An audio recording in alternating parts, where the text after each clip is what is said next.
Hey family, how you doing? It's your brother Ryan Decent. It's been a while, man. It's been a real while. I got stuff in the can and I just haven't fired it yet. The ancestors, I've said this so many times before, and I mean this when I say this, the ancestors are brilliant. They're absolutely freaking brilliant. So I want to get this timetable right. Around 2 weeks ago, I was on Facebook and I had discovered through somebody else a interesting page on astrology. So I had asked to join it. They confirmed me, and that was it. A little bit over a week ago. Well, yeah, a little bit over a week ago. It would have been, I want to say, might have been actually. I'm sorry, I got my timetable mixed up. So it was 3 weeks ago when I friended this. It was over the Thanksgiving weekend. And then about 2 weeks ago, I happened to go back onto that page. I hadn't been there, in about a week and a half. And a video, a video popped up from it, and I wanted to see the video. So I saw the video. And then I started scrolling through, not looking for anything in particular. Now, the ancestors do this to me sometimes. They'll just say, keep going, keep going, keep going, keep going, keep going. And then, so I come across this video, and immediately, I mean, it's like probably, like a good 10 minutes worth of scrolling down on the page. And if you've ever been on Facebook on the pages, 10, if you're good just continuously scrolling for 10 minutes, you're going down far. Well, I see this video and immediately I just kind of, okay, it's a video, whatever. But the ancestors grab me and they say, no, you got to watch that video. So I stopped and I watched the video. It was of this guy. I didn't know what show it was from. The person on the page hadn't actually identified the video. So I listened to the video and I'm stuck. I'm like struck immediately. I'm like, wow, this is powerful. Holy wow. Oh my God. It's talking about slavery. It's talking about the future of slavery. From slavery. It's talking about Black America. There is some power in this junk. What is this? So it takes me about a good 20 minutes, but I find out that it is American Gods. And it is, I always get his name wrong because I want to call him Anisi. And I think Mr. Nancy. So I'll just call him Mr. Nancy. So it's Mr. Nancy on American Gods. So I'm like, man, holy crap. I go on YouTube, find the same video, find a number of other videos with him, and just completely watch him. Just have to watch him, take him in. There's a power surging through me now. And I feel like the ancestors are quaking. Like this is actually representation of us. It's powerful. So I'm starting to think to myself, damn, I might have to go and watch American Gods, man. I might have to get my butt into this show. I don't watch a lot of TV, family, but this show is calling me. You know where I'm going with this. So, obviously, now I'm contemplating maybe I need to just go grab the first 2 seasons, blah, blah, blah, whatever. About a week later, a little bit over a week later, pops up on my computer. Orlando Jones, if that is his name, Orlando Jones has been released from American Gods.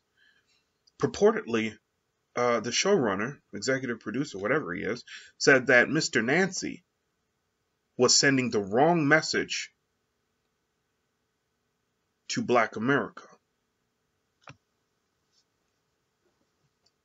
I say a lot of things are prophecy, ladies and gentlemen, and you're probably tired of me saying that. But this is prophecy, ladies and gentlemen. This man, this character, The can-do character. Do you know? Okay, first and foremost, he's the African spider god, which it just so happened that I moved into a new place. Obviously, as you could tell by how my background has changed over the last like 10 months. Well, I had a ton of spiders in my new place. Like everywhere I turned, there was new spiders. So I did some digging. And spiders are an incredibly ancient and important representation of the gods. You're talking about sowing fate. You're talking about sowing fate, especially when you're talking about the African spider gods. You're talking about a deity that can move through time and space and can fold time and space and can manipulate it and make connections where there weren't connections and tear connections where there weren't, where there were connections but didn't need to be. It could also, and this is something I learned from actually watching a spider.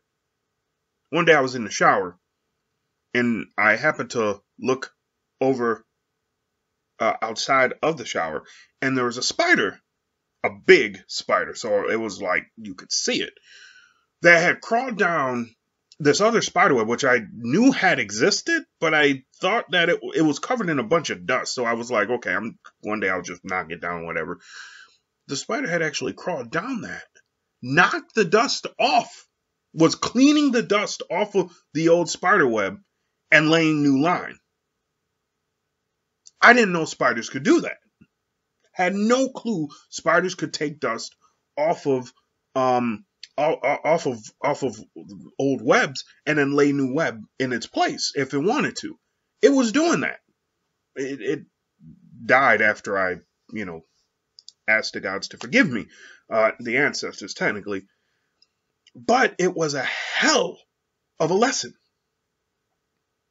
It's a hell of a lesson. You know the metaphor there. If a spider god can move and bend reality and time and space and all of that, and a spider itself can restore a web which had been covered in dust, it could take the web off of it and it could strengthen those strands by applying its own moisture. What does that tell you about us? The fact that they got rid of this man, and I'm not saying that they won't bring him back now that it's going to be some hell to pay, but the fact that they got rid of this man,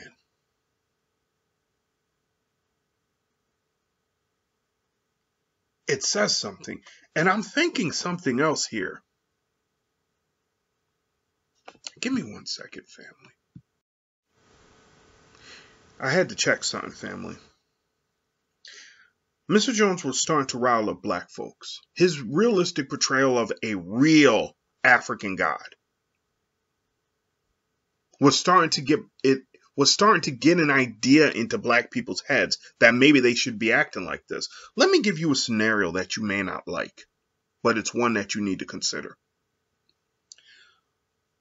Oftentimes, when Hollywood creates shows, they will do, especially shows that become popular, they will do detailed research on the impact that show is having in the culture. And now with the internet, such research can be very, very thorough because they have real-time information from social media. They can literally compare what is being said about the show in real time on people's Facebook pages, Instagram pages, Twitter pages, and the other social media, including YouTube. They can also look at what clips are most likely are mostly being regenerated and recycled, and what's being said about them.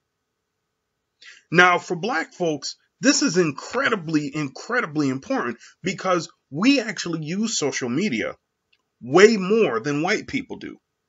You wouldn't think that, but it's the truth. You could do your own research to prove that or disprove it. But we use social media a lot. We do. And These people have been studying how we reacted to that show, in particular how we reacted to Mr. Nancy, as they are studying how we are responding to it right now. Why? Because they're afraid of what's coming, ladies and gentlemen. See, you have to understand, sometimes when you're in a chess match, and I'm just now starting to understand chess on a good level. I'm not saying very good, but on a good level. When you're in a chess match, there's sometimes a match. I'm trying to think of the lingo, because I think it's a chess match is not the same as a chess game, if I remember correctly. Like, you can play multiple matches and have it still be part of the same game. And the goal of the overall game, is strategy. Trying to figure out what strategy the other person is using through the many matches, so that then you can create a strategy to get an upper hand. So, like, maybe you have 25 matches in the game. Your goal is to come ahead on that 25. You want to win 13 or more of those matches, because then you'll actually win the game. What you have to understand is this is what these people are doing to you.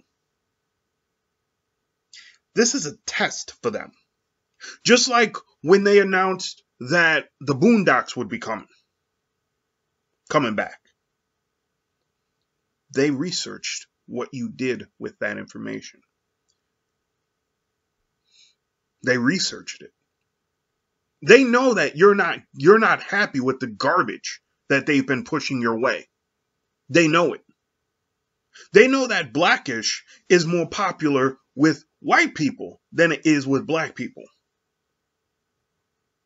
Now, maybe outside of where I'm at, maybe it's not true other places, but the majority of the people out here talking about Blackish are not black. They're white. So they understand what you want. And they also understand that you are moving. You are on the move. They know that you are tired of them and that you are starting to think strategically on how to build for yourself. And they're trying to figure out a way to codify you and stop you from moving in that direction. Mr. Nancy was starting to get in your head. You were starting to think, because look, you were starting to think that you had to do stuff because they've activated. They make these mistakes. They don't even mean to do it. They keep thinking that these are just entities that don't actually have any real power because the God that they gave you has no real power. They've awakened Mr. Nancy, the real Mr. Nancy, just like they messed up with ISIS and they woke up a set. Technically, she was already awake, but they brought her closer to where we're at now. And yeah, that's a good night for them. But that's another story. They've activated this God, this deity inside of you. And now they're trying to put the genie back in the bottle. They are trying to put the genie back in the bottle. And I want to bring up one point also. Because I don't know if anyone else talked about this. But in a article, what is this for? For, I think it's Entertainment Weekly. Orlando Jones, and this is right in the subtitle of this Entertainment Weekly article. It says Orlando Jones opens up about American God's firing. Quote, "It was a blindside," unquote. Then it says this. The actor says he helped map out the story for season 3. Then they fired him. Now, Claude Anderson said and I'm going to completely get this wrong because I didn't expect to be talking about this, but he was trying to at one point, well, I'm not going to completely get it wrong. The basic of the story is correct. He was trying to create a place in the United States where black manufacturers, black businesses could set up shop, and he would basically create a black business district. And he had pitched it to a city. I can't remember what city it was in. He was going to take this waterfront area, build it up, make it real nice, everything like that, and then put all these businesses there. The city council, I guess they were mostly black people, betrayed him and said no. But then he has seen, because he did this like 10 years ago, he has now seen many of the things that he was proposing to do by making it a black business district. He's seen them, the city council, implement them, but for white owners. Why do I tell you this? I tell you this because they're always jacking us. They're always grabbing our stuff. And this needs to be a lesson to you. This needs to be a lesson to you. I didn't expect to do one of these tonight. I'm kind of taking a break for the time being, ladies and gentlemen. But this caught my attention. This caught my attention. If you have any questions, comments, concerns, let me know. I'll see you on the next one. Peace.